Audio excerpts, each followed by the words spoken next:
हाँ जी, सी इंटरमीडिएट मेरे बच्चों, अगर आपको कंसोलिडेशन का नाम सुनते ही कॉन्फिडेंस हो जाता है लो और आपको लगने लगता है डर कि सर जी ये चैप्टर इतना बड़ा चैप्टर, इसमें इतनी सारी एडजस्टमेंट, इसमें इतने सारे क्वेश्चंस, इतना टाइम लगाया था बट अभी भी लगता है कि नहीं होगा ये क्वेश्चन, तो सर जी मैं लेके आया हूं आपके लिए बेस्ट तरीका इस पूरे चैप्टर को one shot within hour revise करने का। एक एक एडजस्टमेंट, एक एक क्वेश्चन हम लोग सब कुछ कर लेंगे बेटा। दिस इज द बेस्ट तरीका। मैं आपको सारे चार्ट वाइज इस पूरे चैप्टर का रिवाइज कराऊंगा। क्लियर है? आपको मैं पहले बेसिक बातें बताऊंगा, फिर आपके कुछ बेसिक रूल बताएंगे और फिर हम करेंगे इसकी एक एक एडजस्टमेंट क्लियर और फिर कुछ क्वेश्चंस की प्रैक्टिस भी करेंगे। क्लियर है? तो विद इन 1 आवर मैं कंसोलिडेशन से आपका डर निकालने वाला हूं। सर अगर आपने अभी तक चैनल नहीं करा है सब्सक्राइब तो पहले कर लो, क्योंकि मैं ऐसे ही बड़े बड़े चैप्टर पे काम करूंगा। ठीक है?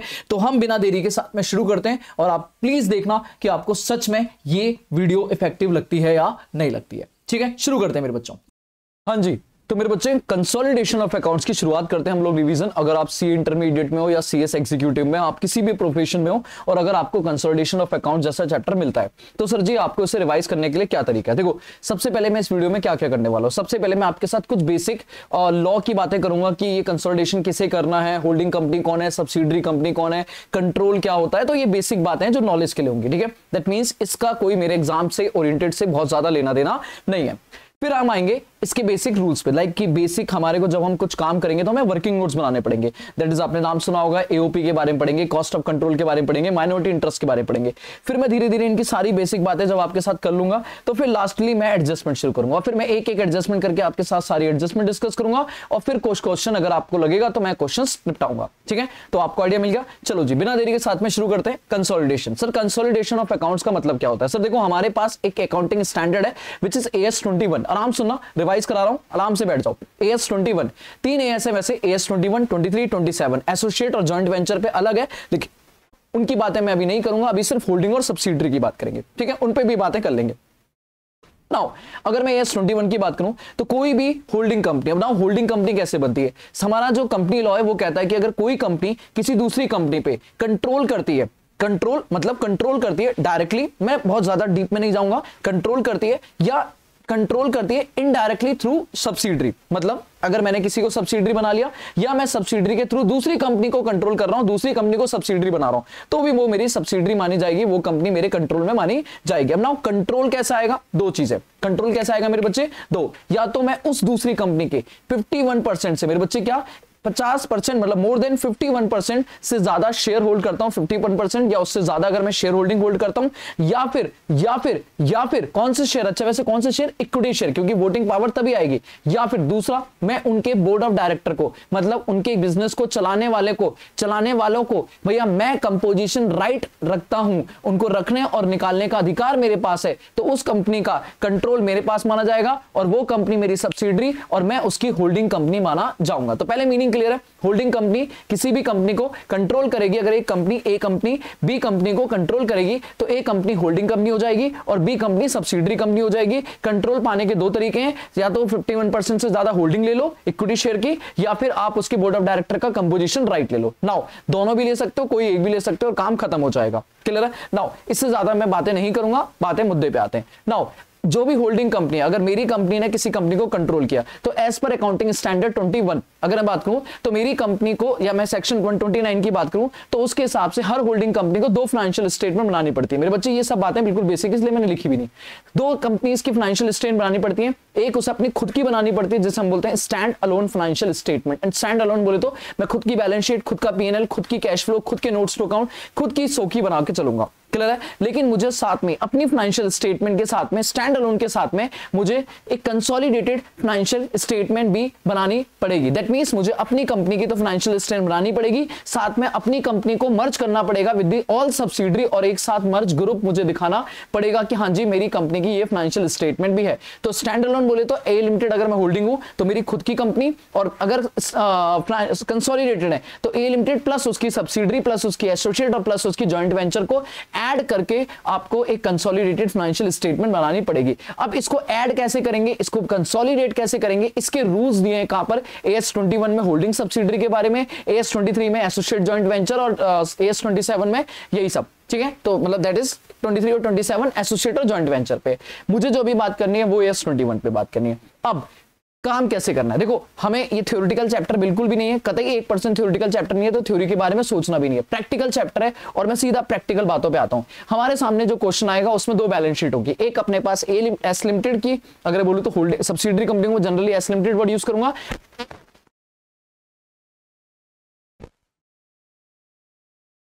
बात करेंगे।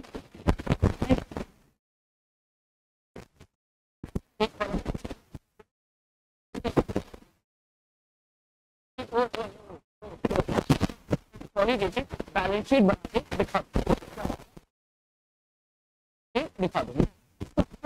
के लिए आपको मेरे बच्चे सब रूल्स फॉलो करने पड़ेंगे। दिस इज बेसिक, फॉलो करने पड़ेंगे। रूल्स क्या है सर? रूल्स ये है, मैं सिंपल बोलूं तो सर ये रूल्स नहीं है मेरे बच्चे, पता है ये मेरे वर्किंग रूल्स। मतलब आपको कंसोलिडेटेड बैलेंस शीट बनाने से पहले 3 अगर आप पहली बार पढ़े तो आप बहुत गलत जगह पे। मैं पहले बोल रहा हूँ सर मैं ये चैप्टर आपको पढ़ा लेंगे, मैं रिवाइज करा रहा हूँ आपको 10-12 मुझे याद भी नहीं है, कम से कम हमने 15-16 क्लासेस लगाई हैं सिर्फ AS21 पे प्रैक्टिस पे, ठीक है ना। तो सर ये बहुत बड़ा चैप्टर है। अगर आपको लगता है कि मैं एक क्लास में 1 घंटे में इस चैप्टर को पूरे को आपको पढ़ा दूंगा तो आप गलत फहमी में हो, और आप हमेशा गलत फहमी में रहोगे अगर आपको कोई भी चैप्टर, कोई भी टीचर या कोई भी यूट्यूबर या कोई भी आपको ऐसी बातें कहता है। क्लियर? तो मैं पूरा डिस्क्लेमर दे रहा हूं कि मैं कोई भी पढ़ाने वाला नहीं हूं, मैं रिवाइज करा रहा हूं कि अगर आपने पढ़ रखा है तो आपको सारी चीजें रिकॉल हो जाएंगी, और हमेशा आप अगर इस तरीके से काम करोगे तो आप अपने को इस चैप्टर पे कॉन्फिडेंस पाओगे। सबसे पहला वर्किंग नोट जो हमारे बनने वाला है वो है एनालिसिस ऑफ प्रॉफिट। हम लोग बात करेंगे बिल्कुल point to point exam related. Working note number 2 बनेगा कॉस्ट ऑफ कंट्रोल, आपने बनाया होगा। And then working note number 3 बनता है हमारे लिए रूल ऑफ माइनॉरिटी इंटरेस्ट, और एक और बनेगा working note number 4 which is consolidated reserve and surplus. ठीक है, उसकी बातें मैं अलग से करूंगा। तो 3 वर्किंग नोट बोले तो 3 को पॉइंट। और अगर मैं कहूं मेरे बच्चे, मेरे लाल, मेरे पीले, मेरे हरे, आप अच्छे से जानते हो अगर आपने ये 3 वर्किंग नोट निपटा दिए, अगर आपने ये 3 वर्किंग नोट कर दिए, मतलब आपका क्वेश्चन 95% खत्म। 5% बचती है बैलेंस शीट। बैलेंस शीट बनाने का मतलब है 5% में balance sheet tata bye bye हो जाएगी। सबसे पहला आप करोगे एनालिसिस ऑफ प्रॉफिट। क्या होता है एनालिसिस ऑफ प्रॉफिट? सर जी आपको सब्सिडरी कंपनी का, ठीक है, सुनो मेरी बात, सबसे पहले आपको सब्सिडरी कंपनी के रिजर्व एंड सरप्लस को उठा के एनालाइज करना पड़ेगा। क्यों? क्योंकि सर जी मैंने आपको क्लासेस में बताया था कि सर जो भी सब्सिडरी कंपनी के रिजर्व एंड सरप्लस होते हैं उन्हें हम 2 पार्ट में डिवाइड करते हैं। मेरे बच्चे कितने पार्ट में? 2, एक प्री एक्विजिशन और एक पोस्ट एक्विजिशन। मान लो आपको एस लिमिटेड की बैलेंस शीट दी अभी पोस्ट मार्क, और क्या जरूरी है कि किसी भी हो सकता है पैसा साल के शुरू में लगाया हो, साल के बीच में लगाया हो, साल के एंड में लगाया हो। पॉइंट इज जनरली हम क्या बोलते हैं कि अगर मान लो पैसा लगाया उसमें 1 जुलाई 2023 को और आपको बैलेंस शीट दी 31 मार्च 2024, तो इसका मतलब है जो सब्सिडरी कंपनी दो पार्ट में डिवाइड करेंगे, एक प्री और एक पोस्ट। प्री मतलब वो प्रॉफिट जो हमने कमाए नहीं थे, हमारा कंट्रोल नहीं था, मतलब हमारे खरीदने से पहले के प्रॉफिट। प्री पीरियड मतलब दैट इज हमने जो प्रॉफिट कमाया उससे खरीदा, हमने पैसा लगाया, होल्डिंग कंपनी ने जब पैसा लगाया उससे पहले जो प्रॉफिट थे वो होते हैं प्री, और खरीदने के बाद जो कमाए होते हैं पोस्ट। हम जनरली प्री प्रॉफिट को बोलते हैं परचेज प्रॉफिट। क्या बोलते हैं मेरे बच्चे? परचेज। क्योंकि आप इस लाइन से लिंक कर जाओगे, मैं तो था ही नहीं होल्डिंग कंपनी ही नहीं पिक्चर में, सब्सिडरी कंपनी कमाई जा रही थी, तो होल्डिंग कंपनी के आने से पहले के जो प्रॉफिट है वो होल्डिंग कंपनी ने अपने बना लिए, दैट इज खरीद ली। और एक बार होल्डिंग कंपनी आ गई, that is after the date of acquisition, खरीदने के बाद के प्रॉफिट को बोलते हैं post. This is earned profit, कि हमने ये कमाए हैं, हमने क्या करेंगे? कमाए हैं। तो हम कहते हैं पहले हम प्रॉफिट को 2 पार्ट में डिवाइड करेंगे, जो भी सब्सिडरी कंपनी के रिजर्व एंड सरप्लस है, कुछ प्री और कुछ पोस्ट। उसके लिए क्वेश्चन पक्का आपको डेट बताएगा कि आपने इन्वेस्टमेंट कब लगाई है, और दूसरा आपको ओपनिंग रिजर्व एंड सरप्लस की हिंट करेगा। क्लियर है? तो नया पॉइंट जो आपकी ओपनिंग साल के शुरू में, मतलब that is opening reserve and surplus है, ओपनिंग वो ऑलवेज मेरे लिए प्री होते हैं। क्योंकि मैंने पैसा जो लगाया होगा, अगर मान लो मैंने साल के, देखो 3 जगह पे मैं पैसा लगा सकता हूं, साल के शुरू में, साल के बीच में, या कभी भी साल के ड्यूरिंग द ईयर, या एंड में, कुछ भी कर लो। ओपनिंग का जो प्रॉफिट रिजर्व का बैलेंस है वो ऑलवेज क्या होगा? प्री। क्योंकि मेरे दैट इज ओपनिंग में भी अगर मैंने पैसा लगाया, अगर ओपनिंग में भी होल्डिंग कंपनी ने इन्वेस्ट किया, तो दैट मींस 1 अप्रैल 2023 के बाद, दैट इज करंट ईयर का पूरा प्रॉफिट पोस्ट हो जाएगा। लेकिन जो ओपनिंग होंगे वो तो 1 अप्रैल 2023 के पहले के होंगे ना, तो वो ऑलवेज क्या होंगे? प्री। ठीक है। तो ओपनिंग रिजर्व एंड सरप्लस ये ऑलवेज क्या होने वाले, ये ऑलवेज क्या होने वाले, क्लियर है। लेकिन जो आपने बाकी प्रॉफिट कमाए आप उन्हें डिवाइड करोगे टाइम रेशियो में, प्री और पोस्ट में, ठीक है। अगर मान लो मैंने 1 जुलाई को इन्वेस्ट किया तो 3 महीने का प्री और 9 महीने का या तो 3 महीने का प्री और 6 महीने का पोस्ट। मैंने 1 जनवरी को इन्वेस्ट किया तो 9 महीने का प्री और 3 महीने का पोस्ट, तो मतलब ऑलवेज आपके प्री में जाएंगे। बाकी जो डिफरेंस बचेगा क्लोजिंग और ओपनिंग में वो बचेगा। This is current year, this is current year question करेंगे हम लोग। तो वो जो करंट ईयर बचेगा उसे आप डिवाइड कर दोगे 2 पार्ट में, प्री और पोस्ट, ठीक है। फिर उसके बाद आप सब कुछ, अभी मैं एडजस्टमेंट बीच में नहीं ला रहा, उनको ऐड करोगे और आपके पास निकल के आ जाएंगे मेरी बच्चे क्या, प्री एक्विजिशन प्रॉफिट का टोटल। मतलब ओपनिंग आ गया और प्लस अगर पोर्शन होके कुछ प्री में आया तो वो दोनों को ऐड करोगे, प्री आ गया, ऐसे ही जो बचेगा वो का आएगा पोस्ट। क्लियर है। प्री और पोस्ट को आप 2 पार्ट में डिवाइड करोगे, उसका होल्डिंग शेयर अलग, शेयर अलग कर दोगे। अब जो माइनॉरिटी है बेटा, नो डाउट आपको अच्छे से पता है, माइनॉरिटी चाहे प्री और पोस्ट हो वो दोनों ही कहां जाएंगे, माइनॉरिटी में, दोनों ही कहां जाएंगे, माइनॉरिटी में। अभी दिखाऊंगा मैं, माइनॉरिटी में ऐड हो जाएंगे। बट होल्डिंग का जो प्री वाला है, दैट मींस परचेज वाला, वो तो जाएगा आपका कॉस्ट ऑफ कंट्रोल में चेक करने के लिए कि हमने इन्वेस्टमेंट में ज्यादा पैसा लगा, सस्ते में खरीदी या महंगे में खरीदी। और जो हमने कमाया बोले तो पोस्ट एक्टिविटी, वो जाएगा हमारी कमाई में, बोले तो कंसोलिडेटेड रिजर्व एंड सरप्लस। मतलब 4 बेटा, जो भी पहले प्रॉफिट को, पहले रिजर्व को 2 पार्ट में डिवाइड करेंगे। एक आप डिवाइड करोगे क्या, प्री, और एक डिवाइड करोगे पोस्ट। क्लियर है। फिर एक बार प्री और पोस्ट में डिवाइड, एक बार मेरे बच्चे प्री और पोस्ट में डिवाइड हुआ, उसके बाद आप उसको 2 पार्ट में डिवाइड कर दोगे। होल्डिंग का शेयर अलग, माइनॉरिटी का अलग। माइनॉरिटी सीधा माइनॉरिटी में जाएगा, जो होल्डिंग का है उसमें प्री वाला कहां जाएगा, कॉस्ट ऑफ कंट्रोल में चेक करने के लिए कि महंगे में खरीदा है सस्ते में खरीदा। और जो पोस्ट वाला है वो हमारी कमाई है, अर्न्ड प्रॉफिट हो जाएगा कंसोलिडेटेड रिजर्व एंड सरप्लस में। यहीं पे आप बनाओगे वर्किंग नोट 2। अभी क्वेश्चन करेंगे आराम से, मैं पहले पूरा डिस्कस कर देता हूं। यहीं पे डिस्कस करेंगे cost of control. Cost of control का वर्किंग नोट क्या होता है, यहां पर आप ये चेक करते हो कि जो भी पैसा मैंने, होल्डिंग कंपनी ने जो भी पैसा इन्वेस्ट करा था, जो भी पैसा खरीदते टाइम पैसा दिया, क्या वो इन्वेस्टमेंट जो बदले में आई, क्या आया। सर मैंने ये पैसा क्यों लगाया, याद है मैं क्लास में, पहली क्लास में डिस्कस करता था कि हमने पैसा लगाया, इसका ट्रू एंड फेयर व्यू क्या है कि मैंने पैसा लगाया कंट्रोल पाने के लिए, नहीं, control over the net asset, कि भैया उसकी एसेट क्वांटिटी मेरे इशारों पे ना चाहे, उसका मालिकाना हक मेरा हो जाए। तो पॉइंट इज, कितना पैसा मैंने दिया, कॉस्ट ऑफ इन्वेस्टमेंट माइनस क्या मेरे पास आया। तो आया 2 चीजें, एक तो मालिकाना हक। मालिकाना हक को 2 तरीके से निकाल सकते हैं, एसेट लायबिलिटी करके भी। हम यहाँ पे ऐसे निकालते हैं, कैपिटल जितनी भी सब्सिडरी कंपनी की है और जितने भी प्रॉफिट है वो। लेकिन कैपिटल में तो जितनी भी शेयर कैपिटल है उसमें एच लिमिटेड का शेयर यहाँ आएगा और माइनॉरिटी इंटरेस्ट माइनॉरिटी में जाएगा। सीधी सी बात है, जो भी कैपिटल है हमारी सब्सिडरी कंपनी की, उसके 2 हिस्से हो जाएंगे। क्या, जो होल्डिंग कंपनी का वो यहाँ आएगा और माइनॉरिटी का यहाँ आएगा। और बाकी जो प्रॉफिट है, प्रॉफिट में अपने को पता है जो भी प्री एक्विजिशन प्रॉफिट है होल्डिंग कंपनी का वो यहाँ आएगा, post acquisition reserve and surplus में। माइनॉरिटी का प्री हो चाहे पोस्ट हो, दोनों ही यहाँ पर। क्लियर है। तो इस तरीके से आपके 2 वर्किंग नोट निपट जाएंगे, that is cost of control और माइनॉरिटी इंटरेस्ट। सबसे इंपॉर्टेंट वर्किंग नोट कौन सा है, एनालिसिस ऑफ प्रॉफिट। उसके बाद आप उसकी मदद से क्या बनाओगे, ये दोनों बनाओगे, दैट इज कौन से आप बनाओगे, कंसोलिडेट कॉस्ट ऑफ कंट्रोल। ये चेक करोगे कि आपने जो पैसा दिया है सब्सिडरी कंपनी को, उसके बदले जो आपके पास आया वो ज्यादा आया या कम आया। क्लियर। अब यहाँ पर जब आप डिफरेंस निकालोगे तो ये डिफरेंस आएगा। ठीक है। मान लो आपने इन्वेस्टमेंट की वैल्यू लगाई 2 लाख, मतलब इन्वेस्टमेंट का पैसा दिया 2 लाख। ठीक है। कैपिटल में 1 लाख है, लेकिन 1 लाख में सिर्फ आपका कितना है, 80%। तो 1 लाख का 80% यहाँ जाएगा, बोले तो 80,000, और 20,000 यहाँ आएगा, दैट इज 20,000। क्लियर है। ऐसे ही आपका प्रॉफिट आया, मान लो 40,000, प्रॉफिट आया कितना, 40।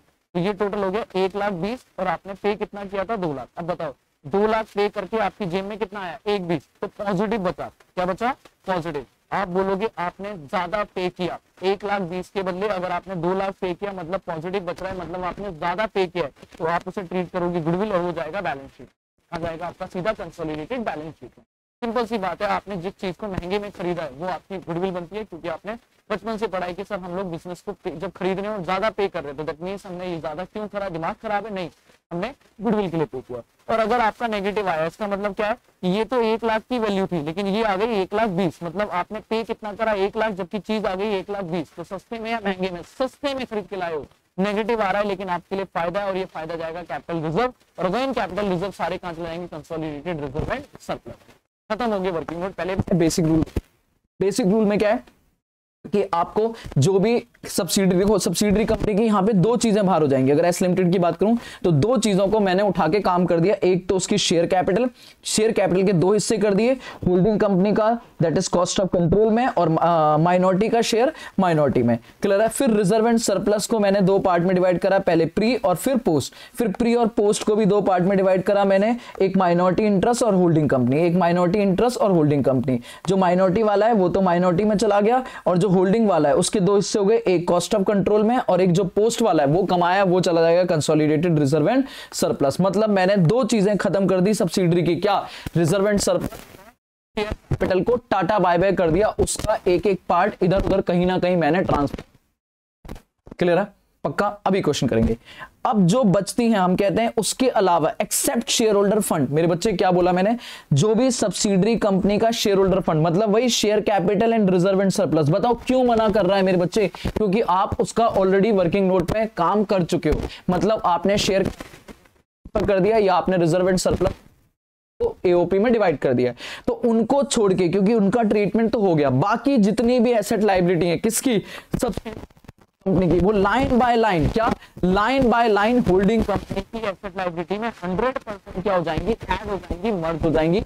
फिर respective of the holding 80% hold करते हो, 60% होल्ड करते हो, 90% होल्ड करते हो, बेटा जो पोर्शन आएगा वो अपने माइनॉरिटी आ जाएगा। पर आपको एसेट लायबिलिटी का डिवीजन नहीं करना है। Asset liability 100% line by current asset में, नॉन करंट एसेट में, करंट लायबिलिटी में, नॉन करंट लायबिलिटी में ऐड होती जाएंगी। आ रही है बात समझ में। दैट मींस अगर आप सब्सिडरी कंपनी की पूरी बैलेंस शीट बनाओ, इंटर वाले बच्चों बेटा प्लीज ध्यान सुनो, सब्सिडरी कंपनी की बैलेंस शीट टी शेप वाली बना के देखो अगर समझने वाली, इधर साइड को एसेट साइड, इधर साइड को लायबिलिटी। एसेट में दो चीज आएंगी, नॉन करंट और करंट, उठा के पूरा मर्ज कर दो, बात खत्म, अभी कोई एडजस्टमेंट नहीं। पूरी एसेट लायबिलिटी सब्सिडरी की उठाओ और होल्डिंग कंपनी में मर्ज कर दो। लायबिलिटी में तीन चीज आएंगी, share holder fund, non current liability, current liability. बेटा शेयर होल्डर फंड का हिस्सा करो वर्किंग नोट में। शेयर होल्डर फंड में दो चीजें, कैपिटल, रिजर्व एंड सरप्लस, इन दोनों का उद्दा करो कहां पे, वर्किंग नोट में। रिजर्व एंड सरप्लस पे एओपी बना दो उसका, और कैपिटल को of course cost of control minority में डिवाइड कर दो। क्लियर है। उसके अलावा जो बची करंट लायबिलिटी और नॉन करंट एग्जैक्टली उठाओ और होल्डिंग कंपनी के साथ मर्ज कर दो और सब्सिडरी कंपनी की बैलेंस शीट खाली कर दो। बोलो जल्दी बोलो, हाँ या ना। ऑफ कोर्स एक बात और है कि सर ये माइनॉरिटी इंटरेस्ट किस चिड़िया में कहां जाएगा, तो माइनॉरिटी इंटरेस्ट बैलेंस शीट में शो होगा अलग से आपकी इक्विटीज एंड लायबिलिटीज के अंदर, of course consolidated balance sheet के अंदर शेयर कैपिटल के बाद, लेकिन लायबिलिटी से पहले। मतलब जो कंसोलिडेटेड बैलेंस शीट बनेगी उसमें शेयर कैपिटल के बाद आएगा और आपकी लायबिलिटी से पहले आएगा। क्लियर है, मतलब सेपरेट हेड आएगा शेयर होल्डर फंड और नॉन करंट लायबिलिटी के बीच में। क्लियर है। तो ये कुछ बेसिक रूल्स हैं ताकि आपको यहां तक मेरे बच्चे, होप सो आपको यहां तक मेरी वो बात समझ आ गई होगी कि सर जी हमने होल्डिंग कंपनी की बैलेंस शीट में कुछ नहीं करना, होल्डिंग कंपनी की balance sheet as it is रहेगी, सब्सिडरी कंपनी की बैलेंस शीट खाली करके कहां ले आनी है, होल्डिंग में मर्ज कर देनी है। This is consolidation.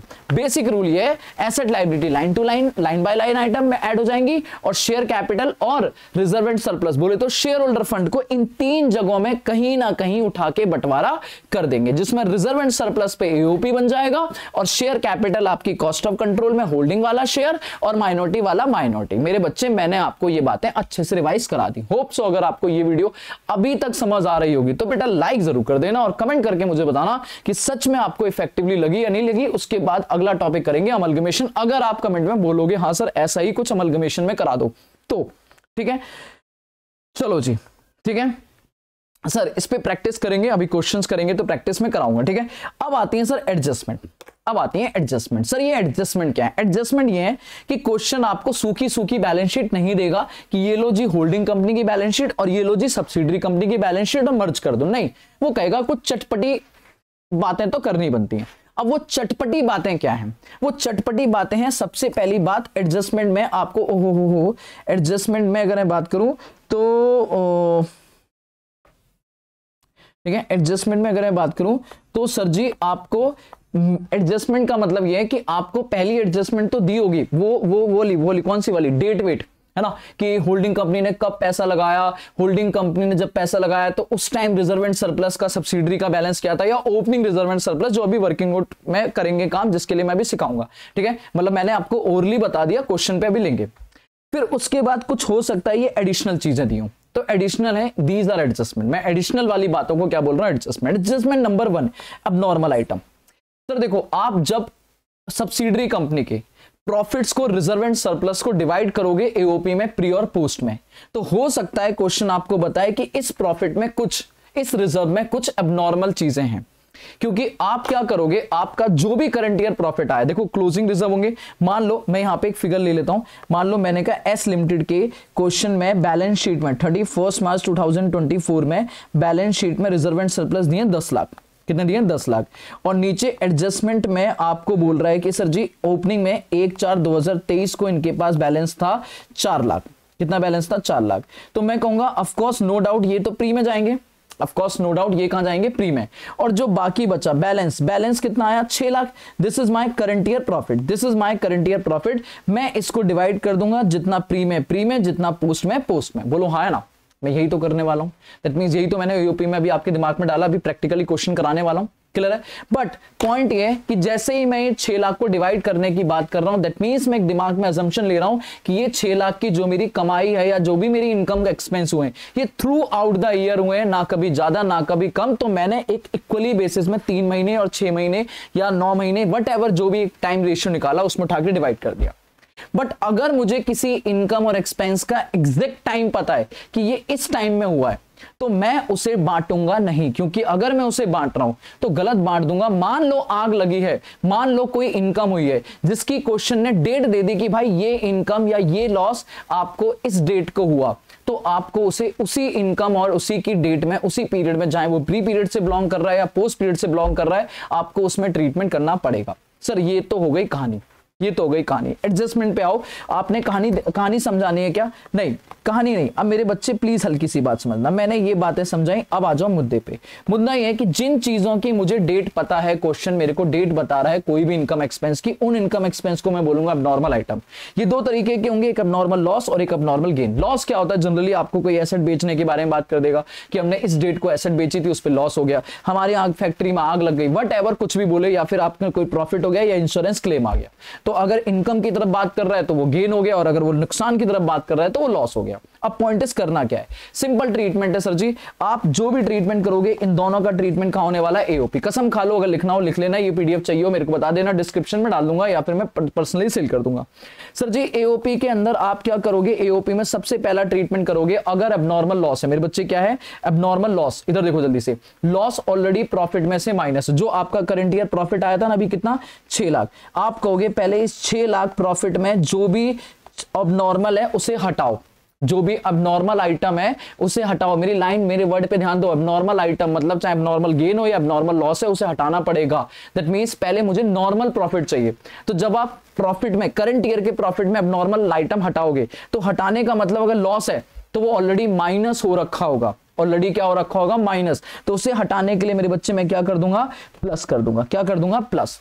और अगर वो गेन है, अगर वो गेन है तो वो करंट ईयर प्रॉफिट में ऑलरेडी ऐड हो रहा होगा, अभी उसे हटाने के लिए क्या कर दूंगा, माइनस। तो पहला ट्रीटमेंट ये है कि आपको पहले जो भी करंट ईयर प्रॉफिट है उसमें अबनॉर्मल लॉस को क्या करना है, प्लस, और अबनॉर्मल गेन को क्या करना है, माइनस। और जब माइनस कर दोगे तो जो भी प्रॉफिट आएगा, this is normal profit, this is normal profit. और इस नॉर्मल प्रॉफिट को आप डिवाइड कर दोगे प्री में और पोस्ट में। पहली बात क्लियर हो गई नहीं होगी बेटा, पहला ट्रीटमेंट मैंने समझा दिया कि मतलब जो भी करंट ईयर प्रॉफिट हो रहा है उसमें अबनॉर्मल लॉसेस हैं तो वो लॉस ऑलरेडी माइनस है, प्लस कर दो। अबनॉर्मल गेन है तो प्लस से उठा के माइनस कर दो। करंट ईयर का नॉर्मल प्रॉफिट आ गया, उस नॉर्मल को डिवाइड कर दो प्री और पोस्ट में। क्लियर है। और फिर उसके बाद दूसरा ट्रीटमेंट, अब एक्चुअल कर दो। अब देखो सर वो इनकम या एक्सपेंस जो भी अबनॉर्मल है वो किस पीरियड से बिलोंग कर रहा है। अगर वो प्री से बिलोंग कर रहा है, अगर वो प्री से रिलेट कर रहा है, मतलब मेरे इन्वेस्टमेंट खरीदने से पहले के पीरियड में वो फायदा नुकसान हुआ है, तो भैया उसको प्री में एडजस्ट कर दो। और अगर वो पोस्ट से रिलेट कर रहा है तो पोस्ट में कर दो। पोस्ट में या प्री में क्या करेंगे, ऑफ कोर्स अगर लॉस है तो उसे उठाओ और प्री में से क्या कर दो, माइनस। अगर प्री से बिलोंग कर रहा है, पोस्ट से कर रहा है तो पोस्ट में, प्री या पोस्ट जहां से भी वो रिलेट कर रहा है वहां से माइनस कर दो। और गेन है तो भैया प्लस कर दो, प्री या पोस्ट से जहां से भी वो रिलेट कर रहा है। बात खत्म। तो पहले हटा दो और फिर उसे एडजस्ट कर दो, पहले हटा दो और फिर उसे डाल दो। हटाने के लिए आपको करंट ईयर प्रॉफिट में सीधा उठा के क्या करना है, एबनॉर्मल लॉस को प्लस, एबनॉर्मल गेन को माइनस, जो भी नॉर्मल प्रॉफिट आएगा उसे डिवाइड करो प्री और पोस्ट में, और फिर वहां से जहां से भी वो एक्चुअल पीरियड से बिलोंग कर रहा है उसमें उठा के, सर अगर वो प्री से कर रहा है तो प्री में लॉस को माइनस, गेन को प्लस, और अगर वो पोस्ट से कर रहा है तो पोस्ट में एबनॉर्मल लॉस को माइनस और गेन को प्लस। खत्म हो गया एडजस्टमेंट, आगे चलते हैं। नाउ एडजस्टमेंट नंबर 2, ठीक है, आराम से सारी एडजस्टमेंट डिस्कस करने के बाद क्वेश्चन करेंगे, ठीक है। टोटल आपके पास 5 एडजस्टमेंट है, सुनते रहना, ठीक है। अब आती है एबनॉर्मल के बाद आती है अनरियलाइज प्रॉफिट। अनरियलाइज प्रॉफिट क्या होता है मेरे बच्चे, होल्डिंग कंपनी और सब्सिडरी कंपनी, मेरे बच्चे सुनना, होल्डिंग कंपनी और सब्सिडरी कंपनी आपस में क्या करती हैं, ट्रांजैक्शन करती हैं गुड्स का, वो गुड्स परचेज करती हैं और आपस में सेल करती हैं, मतलब परचेज और सेल की ट्रांजैक्शन करती हैं। कई बार होता है होल्डिंग कंपनी सब्सिडरी कंपनी को सामान बेचती है, हो सकता है वो उनके लिए फिनिश गुड हो या रॉ मटेरियल हो, व्हाटएवर, या उनसे खरीदती है। और ऑफ कोर्स होल्डिंग कंपनी और सब्सिडरी कंपनी जब ये काम करती हैं तो सेपरेट लीगल एंटिटी में काम करती हैं। इसका मतलब ये है कि वो अपने आप को ऐसे नहीं ट्रीट करती कि जैसे हमारी कंपनी, वो सेपरेट एंटिटी ट्रीट करते हैं कि भाई वो कंपनी एच लिमिटेड अलग है और एस लिमिटेड अलग है। तो जब भी वो आपस में ट्रांजेक्शन करती हैं तो ऑफकोर्स वो प्रॉफिट मेकिंग एडजस्टमेंट करती हैं, मतलब 100 रुपए का सामान 100 में नहीं देंगी, ऑफकोर्स 110 में देंगी, प्रॉफिट ऐड करके देंगी। क्लियर है? तो होल्डिंग कंपनी जब सब्सिडरी को देगी तो भी प्रॉफिट पे ऐड करके देगी, सब्सिडरी कंपनी होल्डिंग को देगी तो भी प्रॉफिट करके देगी। दैट इज नॉर्मल ट्रांजैक्शन, जो नॉर्मल बाहर से खरीद रहे हैं या बेच रहे हैं वही इनको भी मिलेगा।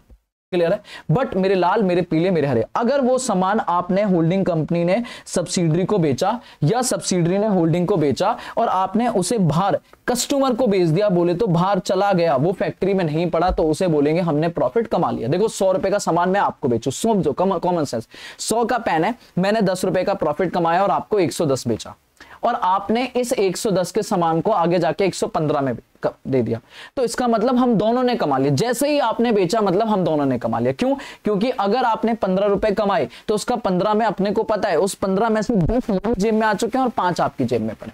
लेकिन व्हाट अबाउट कि आपका वो सामान अभी भी स्टॉक में अनसोल्ड पड़ा हुआ है। क्या पड़ा है? अनसोल्ड। इसका मतलब आपने, सर मैंने आपको बेचा था ये पेन, पर आपने इसे किसी और को नहीं बेचा, तो आपका पैसा आया तो मुझे, बट एक्चुअली हम उसे रियलाइज नहीं बोलेंगे, अनरियलाइज, क्योंकि फ्यूचर में जाके कंसोलिडेशन में आप और मैं एक दांत हो जाएंगे, तो आपका पैसा मैंने रिसीव किया नहीं, आप और मैं अब अलग अलग नहीं, अब एक हो गए, तो मैंने अपने आप को ही बेचा और अपने आप से ही पैसा लिया, अभी फ्यूचर में बाहर किसी को नहीं दिया। क्लियर है? तो पॉइंट ये है कि अगर आपने कोई भी इंटर कंपनी ट्रांजैक्शन करी है और उसकी वजह से कोई भी अनरियलाइज्ड प्रॉफिट अराइज हो गया, मतलब वो प्रॉफिट जो आपने किसी गुड्स पे कमाया तो, बट उस गुड्स को आप होल्डिंग कंपनी या सब्सिडरी कंपनी जिसने भी खरीदा था वो उसे आगे फर्दर सेल नहीं कर पाया है, तो क्वेश्चन कहता है इसकी एडजस्टमेंट करनी पड़ेगी। अब यहां पे भी मेरे बच्चे 2 केस बनेंगे कि पहली बात आप ये चेक करोगे प्रॉफिट कमाया किसने। अगर होल्डिंग ने कमाया तो दैट मींस, मान लो एच लिमिटेड ने एस लिमिटेड को बेचा, तो इसका मतलब कमाया किसने? एच लिमिटेड ने कमाया। क्लियर है? और अगर मैं कहूं नहीं एस लिमिटेड ने एच लिमिटेड को बेचा, एस लिमिटेड ने एच लिमिटेड को बेचा, एच लिमिटेड को बेचा, तो उस केस में एस लिमिटेड ने कमाया। तो 2 पॉइंट है यहां पर, ध्यान से देखो। अगर अब मैं हाईलाइट कर दूं, क्या होल्डिंग कंपनी ने कमाया या सब्सिडरी कंपनी ने कमाया? ठीक है, होल्डिंग कंपनी ने कमाया तो सीधा सीधा आप क्या करोगे? 2 ट्रीटमेंट, सिंपल सा। सबसे पहले जो भी अनरियलाइज्ड प्रॉफिट कैसे निकालेंगे? जो भी सेल वैल्यू, मान लो 1 लाख रुपए का सामान बेचा था, उसमें 20% प्रॉफिट कमाया था, ऑफकोर्स 20% ऑन सेल होना चाहिए। अगर ये 20% ऑन कॉस्ट है तो इसको सेल में कन्वर्ट करेंगे। सेल में कन्वर्ट करने के लिए बचपन से आप पढ़ते रह रहे हो, 20% ऑन कॉस्ट का मतलब 1/5 ऑन कॉस्ट है तो 1/6 ऑन सेल हो जाएगा, है ना? सिंपल सी बात है ना। अगर 1/5 ऑन कॉस्ट है तो एक न्यूमरेटर को डिनोमिनेटर में ऐड कर दोगे तो दिस इज 1/6 ऑन सेल। अगर इस पे किसी को दिक्कत होती है तो कमेंट कर देना, मैं अलग से उसको सेपरेटली समझा दूंगा, कोई टेंशन वाली बात नहीं है। तो पहले आप बोलोगे जितने भी गुड्स का प्राइस है, गुड्स का प्राइस है multiply by rate on sale, multiply by profit rate on sale. तो मान लो 1 लाख रुपए का सामान था और आपने उस पे 20% कमाया था ऑन सेल, तो इसका मतलब 20,000 का प्रॉफिट हो गया। तो आपको 1 लाख की नहीं ट्रीटमेंट करना है, किसका ट्रीटमेंट करना है? इस 20,000 के प्रॉफिट का ट्रीटमेंट करना है। और ऑफकोर्स अगर क्वेश्चन कहता है कि 50% बिक गया तो 20,000 का भी आधा रियलाइज हो गया, आधा अभी पेंडिंग है, तो इसका मतलब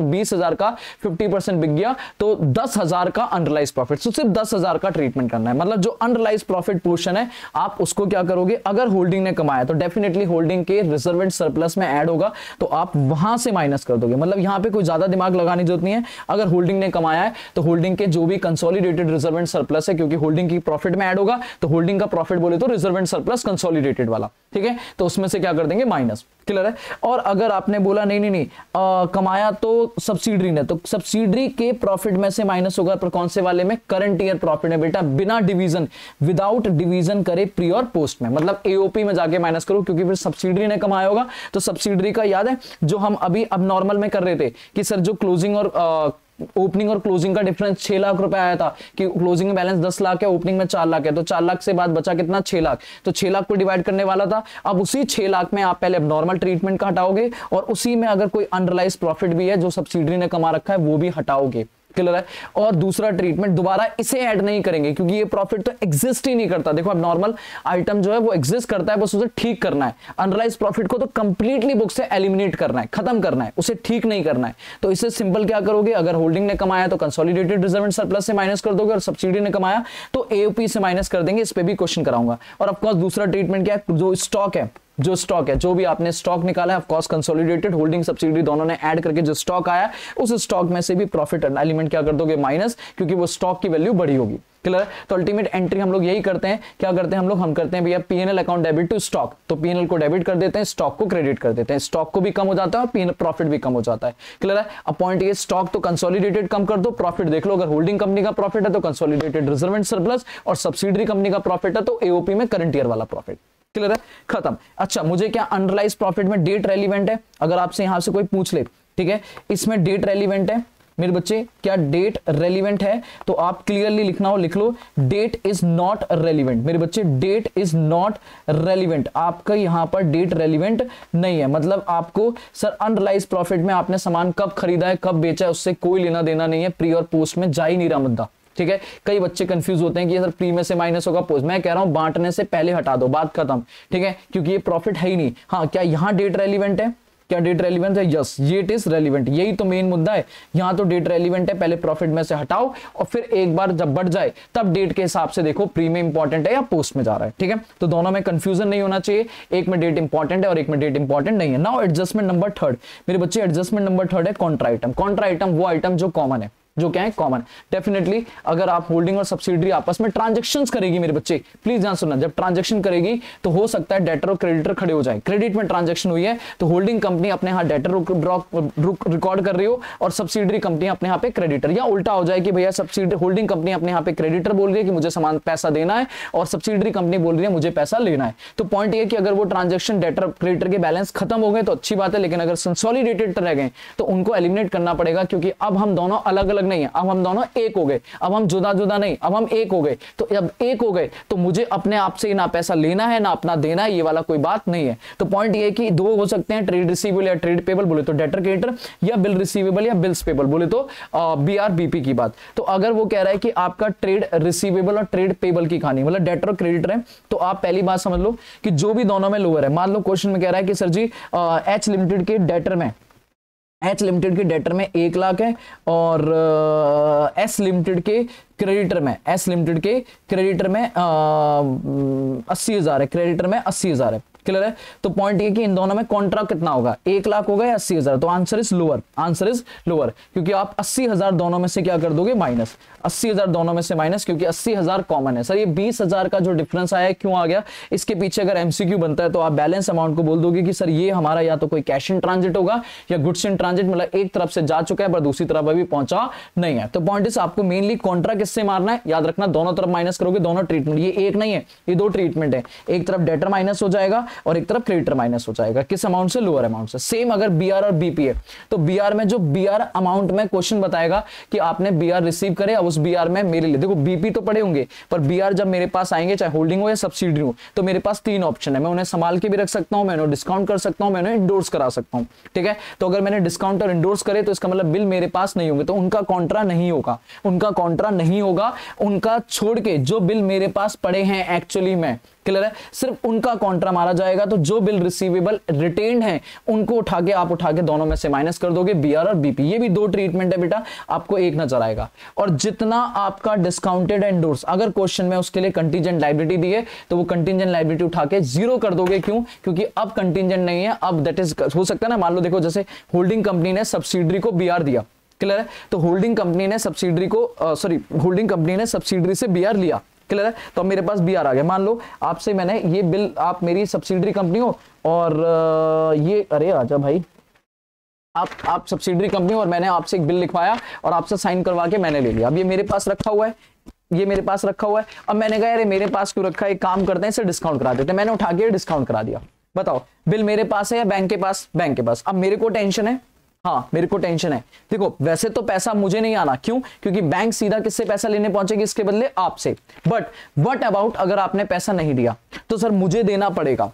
क्या करना पड़ेगा? मुझे देना पड़ेगा। तो this is my contingent liability. क्या बोलेंगे से? AS 29 के हिसाब से this is my contingent liability. But sir अगर हम दोनों एक हो गए तो क्या अब ये कंटीजेंट लायबिलिटी या एक्चुअल लायबिलिटी होगी? एक्चुअल होगी, क्योंकि अब आपकी लायबिलिटी मेरी लायबिलिटी, तो इसका मतलब अब कंटीजेंट नहीं, अब तो मुझे ही देना पड़ेगा, तो बात खत्म। तो कंटीजेंट लायबिलिटी को आप एलिमिनेट कर दोगे अगर जो बिल रिसीव डिस्काउंट करें, एंडोर्स करें, MCQ बनता है इस पर। और अगर आपने बोला जितने अपने पास है उनसे कॉन्ट्रा मार दोगे, तो इधर लोअर कॉन्ट्रा मारोगे, इधर जितने हमारे पास है उनसे कॉन्ट्रा मारोगे, और जो एक्स्ट्रा बिल डिस्काउंट और एंडोर्स का अमाउंट बचा है उससे कंटीजेंट लायबिलिटी, अगर क्वेश्चन में तो उससे खत्म कर दोगे, और एक्स्ट्रा जो अमाउंट बचा हुआ है अगर क्वेश्चन बोलेगा तो उससे कैश इन ट्रांजिट और गुड्स इन ट्रांजिट लिख देंगे। ठीक है, खत्म। Now adjustment number 4, bonus share. Now adjustment number 4, bonus share. मेरे बच्चे आराम सुनते जाना, ठीक है, मैं सारे के सारे पॉइंट्स रिवाइज कराता जाऊंगा। सर बोनस शेयर में दो पार्ट हैं, दो चीजों को आपको रिवाइज करना पड़ेगा। सबसे पहले कैलकुलेशन की, बोनस शेयर की कैलकुलेशन क्या होती है। आप इसी में कंफ्यूज हो जाते हो कि बोनस शेयर निकालना कैसे। मान लो सर क्वेश्चन में दिया 2:3 का रेशियो, क्लियर है, तो पक्की बात है आपको जो सब्सिडरी कंपनी की बैलेंस शीट दी होगी वो बोनस के बाद दे रहा होगा।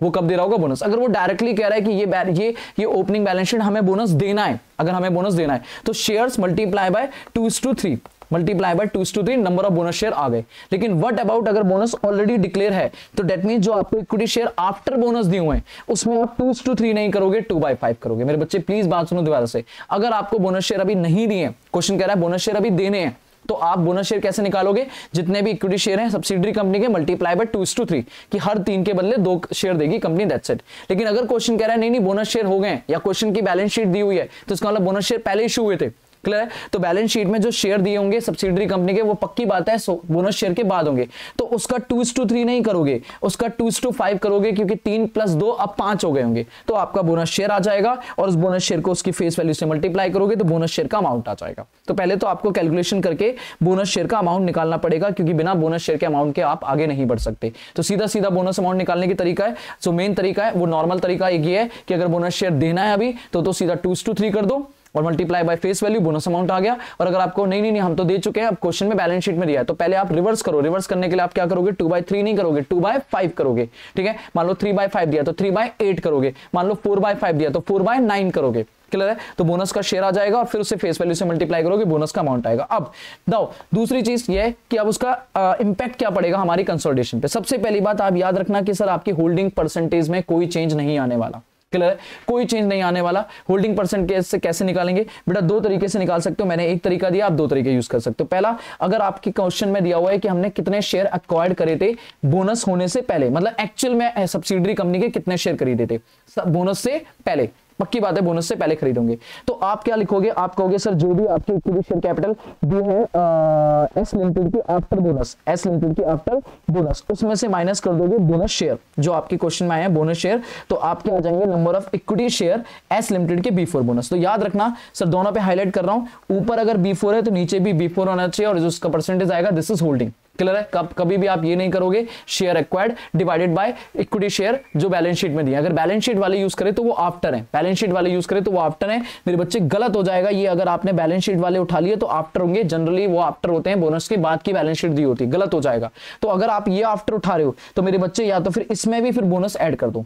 कौन सा बोनस? जो सब्सिडरी होल्डिंग कंपनी को मिला होगा। मैं कह रहा हूं उतना लफड़ा बालने से बेटर है आप इसमें से अपना बोनस का पार्ट हटा दो, ठीक है। जो भी आपके बोनस शेयर आए हैं तो अपने आप एक परसेंटेज आ जाएगा, और आपको दिमाग चलाना नहीं है कि बोनस के बाद परसेंटेज में कोई चेंज नहीं, कभी कोई चेंज नहीं आता, क्योंकि जितना ऊपर बढ़ेगा उतना ही रेशियो नीचे भी बढ़ेगा, ठीक है। चलो नाउ आपकी ट्रीटमेंट क्या होगा? बोनस का ट्रीटमेंट सबसे पहले आप नॉर्मली क्वेश्चन में अगर कुछ ना बोले या कभी कुछ ना बताए, आप बोनस हमेशा, बोनस का जो सेक्शन है 63 उसके हिसाब से bonus share out of reserve दिया जाता है। कहां से? रिजर्व। इसका नाम ही है कैपिटलाइजेशन ऑफ रिजर्व। तो पॉइंट इज कि अगर बोनस शेयर के बारे में क्वेश्चन कुछ ना बोले तो आप कंपनी के जो रिजर्व एंड सरप्लस है, किसके? सब्सिडरी कंपनी के रिजर्व एंड सरप्लस, उस बोनस का अमाउंट उठा के उसमें से क्या कर दोगे? माइनस। मतलब आप ये मान लोगे कि आपके पास जो भी ओपनिंग में रिजर्व एंड सरप्लस में थे उसमें से आपने बोनस दे दिया, तो उतना बोनस कम, उतना आपके रिजर्व ओपनिंग के कम हो जाएंगे। मतलब जब आप एओपी बना रहे होगे, क्या बना रहे होगे? एओपी। तो एओपी में दो हिस्से करते हो ना, प्री और पोस्ट। तो जब आप यहां पे डालोगे ओपनिंग रिजर्व एंड सरप्लस, तो ओपनिंग रिजर्व एंड सरप्लस में से पहले आप माइनस कर दोगे बोनस अमाउंट। क्या माइनस कर दोगे? बोनस अमाउंट जो आएगा वो। फिर उसके बाद आएगा current year profit. Current year profit में इस अमाउंट में से, क्लोजिंग में से ये वाला अमाउंट माइनस करोगे तो अपने आप करंट ईयर आपका प्रॉफिट बढ़ा हुआ आएगा। ठीक है, पक्की बात है। तो आप पहले ही ओपनिंग को बोनस अमाउंट में माइनस करने के बाद लिखोगे। क्लियर है? तो पॉइंट इज यहां पे कि जो भी बोनस अमाउंट आ रहा है उस बोनस अमाउंट को आप डिडक्ट कर दोगे कहां से? ओपनिंग बैलेंस से। हाँ, प्रोवाइडेड अगर क्वेश्चन ने बोला करंट ईयर में से दिया है तो ऑफ कोर्स आप करंट ईयर निकाल के उसको अलग से माइनस कर दोगे। दैट मींस उस केस में आप एओपी में प्री और पोस्ट बनाओगे। ठीक है, फिर अपना opening reserve and surplus normal डालोगे, फिर आपका करंट ईयर प्रॉफिट आएगा। करंट ईयर प्रॉफिट जो भी आएगा वो कैसा आएगा? Closing minus opening, closing minus opening जो भी आएगा। ठीक है, क्लोजिंग माइनस ओपनिंग, और क्लोजिंग माइनस ओपनिंग में आप जो भी करके जो आपका आएगा उसे फिर डिवाइड करोगे, कितना प्री में कितना पोस्ट में, और फिर उसके बाद बोनस माइनस कर दोगे देख के कि करंट ईयर में आपने प्री में से दिया है तो प्री में से माइनस कर दो, पोस्ट में से दिया तो पोस्ट में माइनस कर दो। That's it. ठीक है, तो याद रखना, अगर क्वेश्चन बोल दे कि करंट ईयर में से दिया तो ये वाला ट्रीटमेंट होगा, और क्वेश्चन कुछ ना बोले या कह दे रिजर्व में से दिया है तो पहले ही ओपनिंग रिजर्व एंड सरप्लस को कम कर दो और फिर अपना बाकी सारा काम कर लो। ठीक है, तो ये हो गया आपका यहां पे। दूसरा चीज क्या है इसका? दूसरा ट्रीटमेंट क्या? दूसरा ट्रीटमेंट कुछ नहीं है, जो भी इक्विटी शेयर कैपिटल लेनी है आपको, जो भी इक्विटी शेयर कैपिटल लेनी है सब्सिडरी कंपनी की कॉस्ट ऑफ कंट्रोल में या माइनॉरिटी में, वो ऑलवेज कौन सी लेनी है? After bonus. क्यों? क्योंकि आपने वहां से बोनस माइनस करा और कैपिटल में बोनस ऐड। तो ऑफकोर्स अगर बैलेंस शीट वाली उठाओगे तो वो बोनस ऐड होके ही होगी, तो आपको कुछ दिमाग ज्यादा लगाने की जरूरत नहीं है, सिर्फ एओपी में से वो माइनस करना है। That's it. कैपिटल में ऐड करने की जरूरत नहीं है, वो ऑलरेडी ऐड है। लेकिन अगर क्वेश्चन कह रहा है नहीं ये कैपिटल अभी ऐड नहीं है, दैट इज आपको पहले जैसे दो केस बना देता ना कि अगर बोनस दे पहले काम बिना बोनस के काम करें और बोनस के काम करें, तो बिना बोनस में के जो कैपिटल है उसमें फिर आपको ये बोनस ऐड करना पड़ेगा। ठीक है, करेंगे क्वेश्चन एक बात की मतलब। ठीक है, तो अभी नॉर्मल है कि सर पहले आप बोनस का अमाउंट निकालो, ठीक है, फिर आप होल्डिंग परसेंटेज निकालो जिससे आपका बोनस से कोई इंपैक्ट नहीं पड़ेगा, तो आप पुरानी बिफोर बोनस वाले से परसेंटेज निकाल लो, और फिर उस बोनस को जितना अमाउंट आ रहा है वो अगर क्वेश्चन कुछ नहीं बोल रहा तो एओपी में ओपनिंग रिजर्व एंड सरप्लस से माइनस कर दो। और अगर एओपी बोल रहा है कि क्वेश्चन बोल रहा है कि सर आपको करंट ईयर में से दिया है, तो पहले सब कुछ बांटने के बाद फिर आप प्री या पोस्ट जिससे भी वो डेट दे रहा है उसमें से उठा के माइनस कर दो। क्लियर? अगर वो प्री बोल रहा है तो प्री मतलब डेट आपकी जो भी प्री में आ रही है तो प्री में माइनस कर दो, और पोस्ट में आ रही है तो पोस्ट में माइनस कर दो। ठीक है, तो डेट रेलिवेंट हो जाएगी वहां पे। और फिर इक्विटी शेयर कैपिटल में आप जो भी इक्विटी शेयर कैपिटल उठाओगे वो आफ्टर बोनस होगी। तो अगर आपके आफ्टर बोनस ही क्वेश्चन बैलेंस शीट में दिए तब तो आपको कुछ नहीं करना, और अगर नहीं दिए तो उसमें बोनस अमाउंट ऐड करके फिर capital cost of control minority में डिवाइड करो। Now revaluation adjustment number 5, this is the most important adjustment. अगर बात करें तो ये है मोस्ट इंपॉर्टेंट एडजस्टमेंट। ठीक है, खत्म। इसके बाद एक और बची है मेरे बच्चे। एडजस्टमेंट नंबर 5 क्या है? रिवैल्यूएशन प्रॉफिट और लॉस। ठीक है, रिवैल्यूएशन प्रॉफिट और लॉस। ऑफ कोर्स जब होल्डिंग कंपनी सब्सिडरी कंपनी को टेक ओवर करेगी तो क्या वो उसको बुक वैल्यू पे टेक ओवर करेगी? नहीं, वो उसकी एसेट लायबिलिटी को रिवैल्यू करेगी कि भैया आपकी मार्केट में क्या वैल्यू है। तो जब आप कॉस्ट ऑफ कंट्रोल वगैरह बनाओगे तो उसमें रिवैल्यूएशन इंपैक्ट आना चाहिए। अब ध्यान सुनना, क्वेश्चन आपको दो ट्रीटमेंट देगा, या वो किसी एसेट में वैल्यू में इंक्रीज करेगा या किसी एसेट की वैल्यू में डिक्रीज करेगा। पहले मैं ट्रीटमेंट बता देता हूं। अगर आपकी वैल्यू में इंक्रीज हो रहा है तो सीधी बात है वो रिवैल्यूएशन प्रॉफिट है, मतलब भैया मेरे लिए मशीन की वैल्यू अगर बढ़ रही है तो मेरे लिए फायदे वाली बात है, तो दिस इज रिवैल्यूएशन प्रॉफिट। कैसे निकालना है इसकी कैलकुलेशन अलग सिखाता हूं।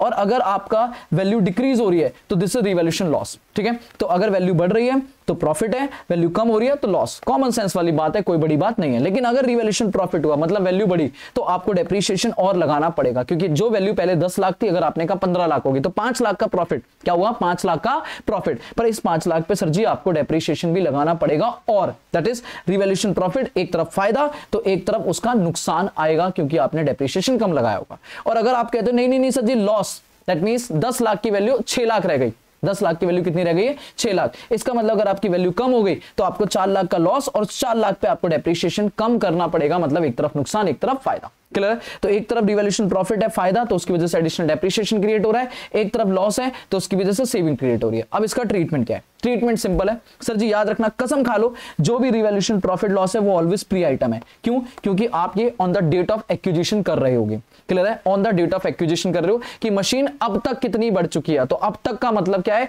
कि भैया पहले प्री। तो याद रखना, जो भी रिवैल्यूएशन प्रॉफिट का ट्रीटमेंट बोलूंगा वो ऑलवेज प्री में होगा। यहां भी देख लो, यहां पे। और जो डेप्रिसिएशन का ट्रीटमेंट है, मतलब अब इससे आगे, क्लियर है, 5 लाख या तो बढ़ा दी या 5 लाख कम कर दी और अब इस पे लगाएंगे डेप्रिसिएशन, तो ये आगे की बात है। तो इसका मतलब ये किसकी बात है? पोस्ट की। क्लियर है? बस खत्म। तो रिवैल्यूएशन प्रॉफिट का ट्रीटमेंट क्या है? आप इसे बढ़ा दोगे किसमें? प्री में, क्योंकि ये प्री में फायदा हो रहा है, और अगर लॉस है तो उठा के प्री में से माइनस कर दोगे। क्लियर है? ऐसे ही अगर आपका एडिशनल डेप्रिसिएशन है तो पोस्ट में माइनस हो जाएगा, और अगर सेविंग है तो पोस्ट में प्लस हो जाएगा। मतलब अगर फायदे हैं ये फायदे हैं तो ये ऐड हो जाएंगे, और अगर नुकसान है तो माइनस है। फायदे क्या है? रिवैल्यूएशन प्रॉफिट फायदा है, और उधर डेप्रिसिएशन में सेविंग फायदा है, तो ये ऐड हो जाएगा। रिवैल्यूएशन लॉस और एडिशनल डेप्रिसिएशन दोनों ही नुकसान है, उठा के माइनस हो जाएंगे। बस याद रखना है, डेप्रिसिएशन का जो ट्रीटमेंट है वो पोस्ट में होगा, और जो भी रिवैल्यूएशन का इंपैक्ट है वो प्री में आएगा। क्लियर? तो एक तो आपका एओपी में ये 4 ट्रीटमेंट होंगे, एक तो पक्की बात है एओपी में ट्रीटमेंट होंगे, और बाकी जो ट्रीटमेंट है मेरे बच्चों, एक सेकंड, बाकी जो ट्रीटमेंट है वो आपके कहां जाएंगे? बैलेंस शीट में। वो कहां जाएंगे? ओह शिट, एक सेकंड। हाँ जी, तो पॉइंट ये है कि सिंपल, ठीक है, तो मैं शॉर्ट में रिवाइज कराऊं कि डेप्रिसिएशन से दो, मतलब रिवैल्यूएशन पे 2 इंपैक्ट आएंगे, या तो वैल्यू बढ़ेगी या वैल्यू कम होगी। अगर बढ़ रही है तो एक तरफ फायदा और एक तरफ उसका डेप्रिसिएशन नुकसान। जो रिवैल्यूएशन प्रॉफिट है उसका ट्रीटमेंट प्री में होगा, प्री प्रॉफिट बढ़ जाएंगे, और डेप्रिसिएशन की वजह से पोस्ट प्रॉफिट कम हो जाएंगे। अगर आपकी वैल्यू कम हो रही है तो आपको रिवैल्यूएशन लॉस आएगा, लॉस की वजह से आपके डेप्रिसिएशन की सेविंग होगी, तो लॉस आपका प्री में से माइनस हो जाएगा, और डेप्रिसिएशन की जो सेविंग है उससे पोस्ट का प्रॉफिट बढ़ जाएगा। ठीक है, तो एक तो प्रॉफिट ट्रीटमेंट हो गया, और दूसरा ऑफ कोर्स आपको टेंशन लोगे नहीं, आप कहोगे सर दूसरा ट्रीटमेंट आपकी जो भी एसेट की बुक वैल्यू है उसकी बुक वैल्यू में आपका ट्रीटमेंट हो जाएगा। जो भी वैल्यू, अगर प्रॉफिट हो रहा है तो वैल्यू बढ़ेगी, डेप्रिसिएशन है तो माइनस हो जाएगी, लॉस हो रहा है तो माइनस हो जाएगा, और सेविंग है तो प्लस हो जाएगी। तो ये तो सीधा सीधा ट्रीटमेंट है। एसेट में जितने भी फायदे हैं, मतलब वैल्यू प्रॉफिट हो रहा है तो वैल्यू बढ़ेगी, डेप्रिसिएशन माइनस, और अगर लॉस है तो लॉस माइनस होगा और सेविंग प्लस हो जाएगी। क्लियर है? नाउ मुद्दा ये रिवैल्यूएशन प्रॉफिट लॉस निकालेंगे कैसे? ठीक है, इसको निकालने का तरीका क्या है? सिंपल फॉर्मूला, आपके पास क्वेश्चन में ओपनिंग बुक वैल्यू दी होगी, ठीक है, आप उस ओपनिंग एसेट की बुक वैल्यू में से पहले डेप्रिसिएशन माइनस करोगे। अगर आपने जो इन्वेस्टमेंट करी है वो साल के शुरू में नहीं करी है, बीच में कभी करी है, तो मान लो अगर आपको इन्वेस्टमेंट की वैल्यू दी है 1/4/2023 को, और आपने इन्वेस्ट करा है 1 जुलाई 2023 को, तो पॉइंट इज आपको 3 महीने का डेप्रिसिएशन उठा के माइनस करना पड़ेगा, तब आपकी बुक वैल्यू आ जाएगी। बेटा कौन सी डेट की बुक वैल्यू आ जाएगी? एसेट की एक्विजिशन डेट की, और उसी दिन की आपको ऑफकोर्स मार्केट वैल्यू जो दिया होगा वो एक्विजिशन डेट पे ही है, तो उस दिन आप कंपेयर करोगे कि आपकी जो मार्केट में वैल्यू है वो मार्केट में वैल्यू आपकी बुक वैल्यू से ज्यादा है या कम है। तो अगर आपकी वैल्यू पॉजिटिव आती है, क्योंकि देखो मैंने माइनस लगाया, पॉजिटिव का मतलब है कि आपकी जो बुक वैल्यू है, ठीक है, वो मार्केट वैल्यू कम है। मार्केट वैल्यू क्या है? कम है, तो आप रिवैल्यूएशन लॉस बोलोगे, और अगर आपका ये नेगेटिव आ जाता है तो आप रिवैल्यूएशन प्रॉफिट बोलोगे। आप इसे चेंज कर सकते हो, मुझे कोई दिक्कत नहीं, बाकी आप इतना पॉजिटिव नेगेटिव सोचो छोड़ो। आप ये सोचो कि अगर आपकी मार्केट वैल्यू ज्यादा है तो वो आपके लिए रिवैल्यूएशन प्रॉफिट है, और अगर मार्केट वैल्यू कम है तो रिवैल्यूएशन लॉस है। ठीक है, तो रिवैल्यूएशन प्रॉफिट लॉस आ गया। नाउ एक दूसरा ट्रीटमेंट कि भैया डेप्रिसिएशन कैसे निकलेगा। डेप्रिसिएशन को आप ध्यान से निकालेंगे बेटा, ठीक है, ध्यान से निकालेंगे। आपके टीचर ने कैसे समझाया मुझे नहीं पता, ठीक है, बट कुछ चीजें गलत होती हैं यहाँ पे, ध्यान सुनना। डेप्रिसिएशन निकालने के सिंपल तरीका है, पहले आप निकालो ओरिजिनल डेप्रिसिएशन क्या है, कि जो भी एसेट की बुक वैल्यू है without any change, without any revaluation, सीधा उस पर पूरे साल का रेट ऑफ डेप्रिसिएशन लगा दो, मतलब ओरिजिनली जो अब तक लगा है। ठीक है, अच्छा बुक वैल्यू हो सकता है सर आपको क्लोजिंग में दे दे, ठीक है, क्वेश्चन में ना बुक वैल्यू आपको सीधा क्लोजिंग में दे दे, जैसे ऐसे भी क्वेश्चन दे देता है कई बार कि मान लो 31 मार्च 2024 की बैलेंस क्लोजिंग वैल्यू है 2,40,000, कितनी है? 2,40,000 प्लांट एंड मशीनरी की, और आपको कहेगा जो डेप्रिसिएशन का रेट है ना वो है 20%, वो कितना है?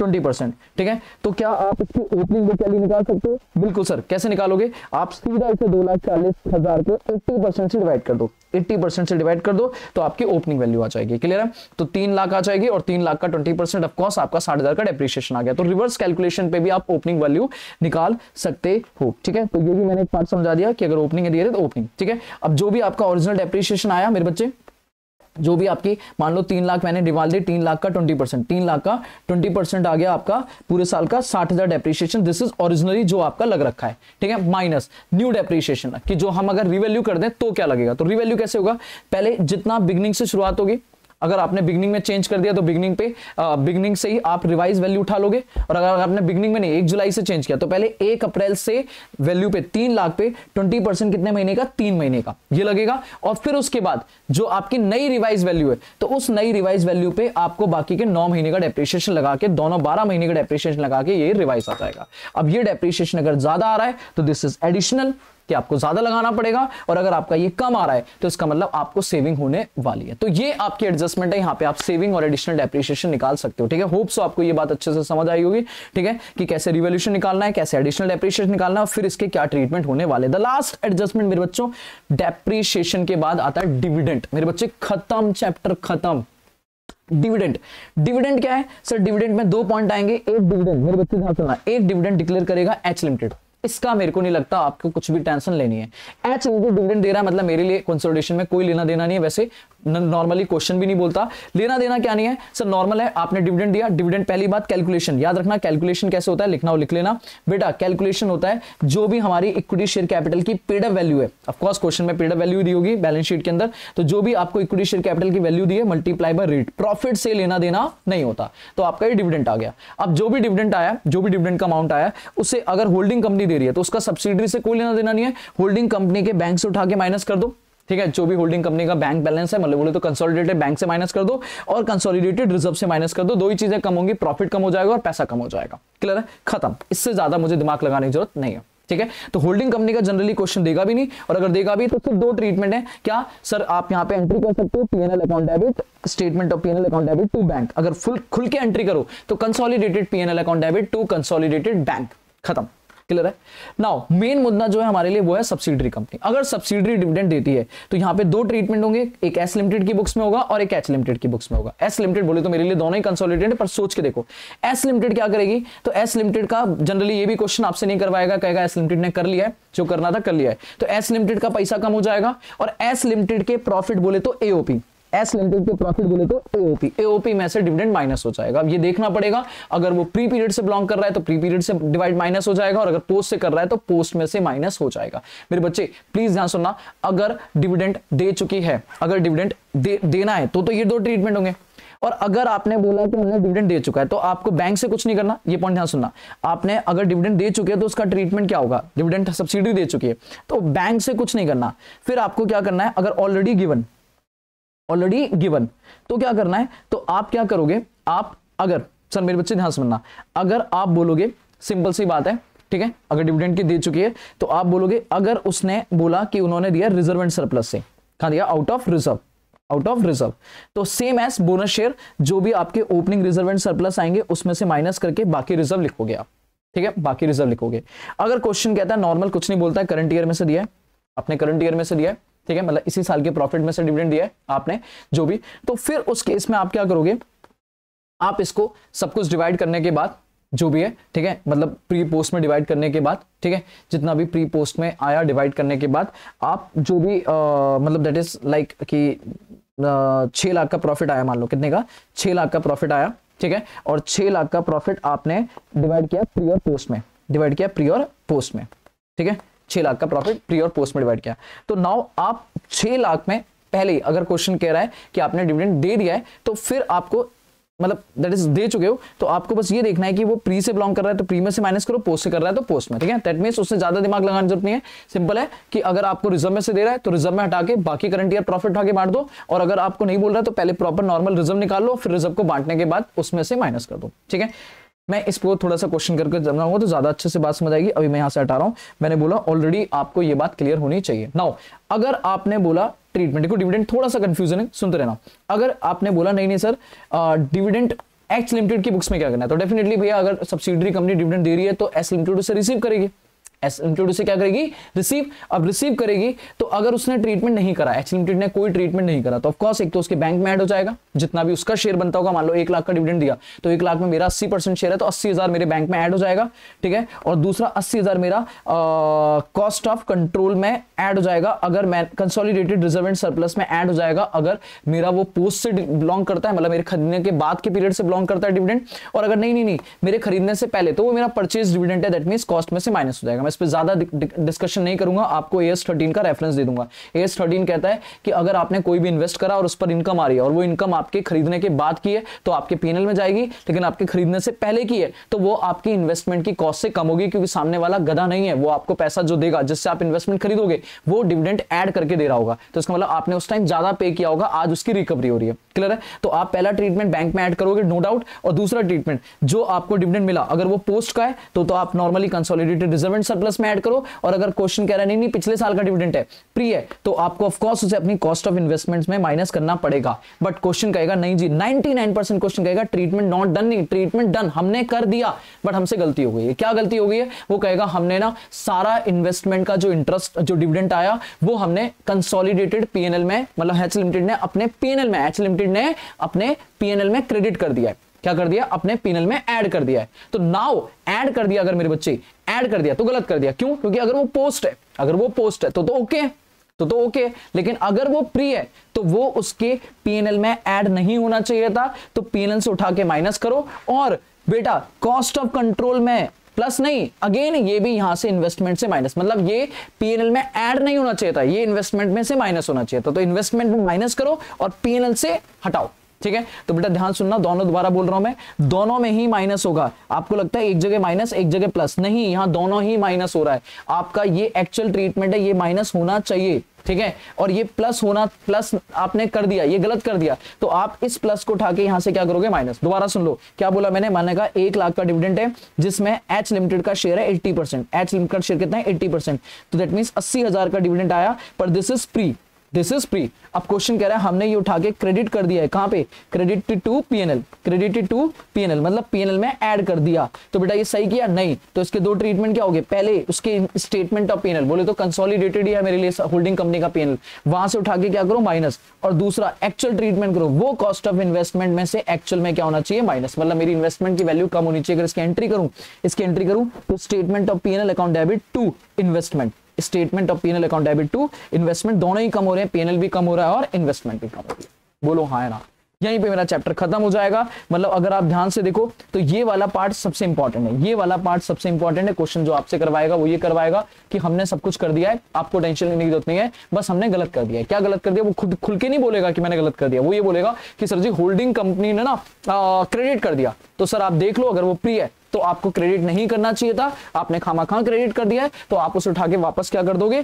P&L में प्लस हो रखा है, माइनस कर दोगे, और इन्वेस्टमेंट से माइनस कर दोगे। क्लियर है?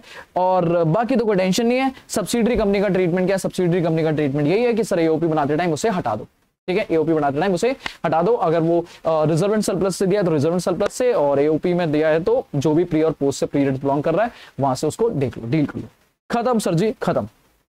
चल है, मुझे लगता है यहां पर बातें खत्म है। अब एक काम करते हैं, एक बार मैं कुछ क्वेश्चन स्टडी मैट के उठाता हूं और आपकी प्रैक्टिस करा देता हूं, या एक काम करते हैं इस पर नेक्स्ट सेशन ले लेते हैं, ठीक है, आज इस रिवीजन सेशन को ही रहने देते हैं और एक नेक्स्ट सेशन लेते हैं जिसमें हम कंसोलिडेशन के कुछ अच्छे क्वेश्चन कर लेते हैं, क्योंकि फिर ये वीडियो बहुत लंबी हो जाएगी। तो आज के लिए रिवीजन सेशन वाली वीडियो यहीं ओवर कर देता हूं मैं, और एक अगली वीडियो लेंगे क्वेश्चंस में, ठीक है। कमेंट कर देना मेरे बच्चों, अगर आपको लगता है कोई स्टडी मैट का या कोई आरटीपी का या पास्ट ईयर एग्जाम का कोई भी क्वेश्चन आपको लगता है सर ये वाली प्रैक्टिस कराओ, तो कमेंट करो मुझे आज, ठीक है, आप ही कमेंट करो मेरे बच्चे, इससे आपको आइडिया भी लगेगा कि हाँ मेरा बच्चा मेरे से पढ़ भी रहा है, नहीं पढ़ रहा है। तो कमेंट करके बताओ मेरे बच्चे कि मुझे कौन से क्वेश्चन को आपको प्रैक्टिस कराना चाहिए, स्टडी मैट का, illustration, practical, past year exam question, मेरी बुक का क्वेश्चन, कोई भी क्वेश्चन है मार्क कर दो, मैं अगली क्लास में उस क्वेश्चन को डील कर लूंगा। बहुत सारे मत कर देना कि ऐसा लगे कि 4 घंटे बैठ के कर लूं, बट हाँ आपके जितने भी क्वेश्चन होंगे मैं अगली वीडियो में करूंगा। और अगर आपको सच में वीडियो अच्छी लगी है तो बेटा लाइक करना, अपने दोस्तों से शेयर करो, मैक्सिमम जितना ज्यादा कर सकते हो उतना ज्यादा करो, क्योंकि सर जी आपके ही भरोसे अपने नहीं है, ठीक है। थैंक यू सो मच बच्चों, have a good day, take care. Next video हम इस पे कंसोलिडेशन की प्रैक्टिस पे ले लेंगे और उसके बाद एक बढ़िया सा टॉपिक उठाएंगे, अमलगमेशन।